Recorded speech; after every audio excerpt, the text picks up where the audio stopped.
How to avoid fights between couples. It may be common for couples to fight, but it is not healthy for your marriage. Never-ending fights in a marriage could lead to something serious like divorce, and if you want to stay married, of course you do not want your relationship to end in divorce.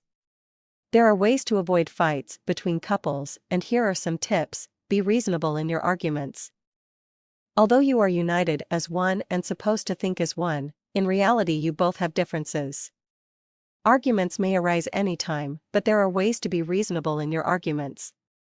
Do not verbally or physically hurt your spouse during arguments. This is not the time to prove that someone is right and someone is wrong.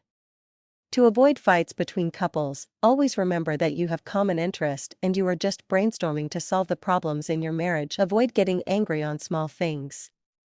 Fights between couples can be avoided if they do not make small things such a big deal.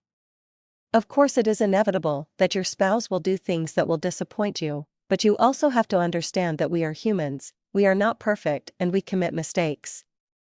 If this is something that you can easily forget, then do not sweat over petty things. You are just wasting your emotions on getting angry on something insignificant. Not assume. There are situations that couples just assume and do not ask the reason behind their spouse's actions. Assuming could lead to doubts and fights. To avoid fights between couples, do not assume. The best thing to do is to communicate with each other. There are polite ways to express your feelings and ask questions. It is better to ask about something that you do not understand than assume and blame your spouse. Good timing.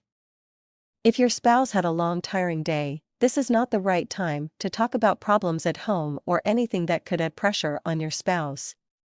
If your spouse is exhausted, his or her reasoning is not in good condition, and to avoid fights between couples, you have to wait for the perfect timing.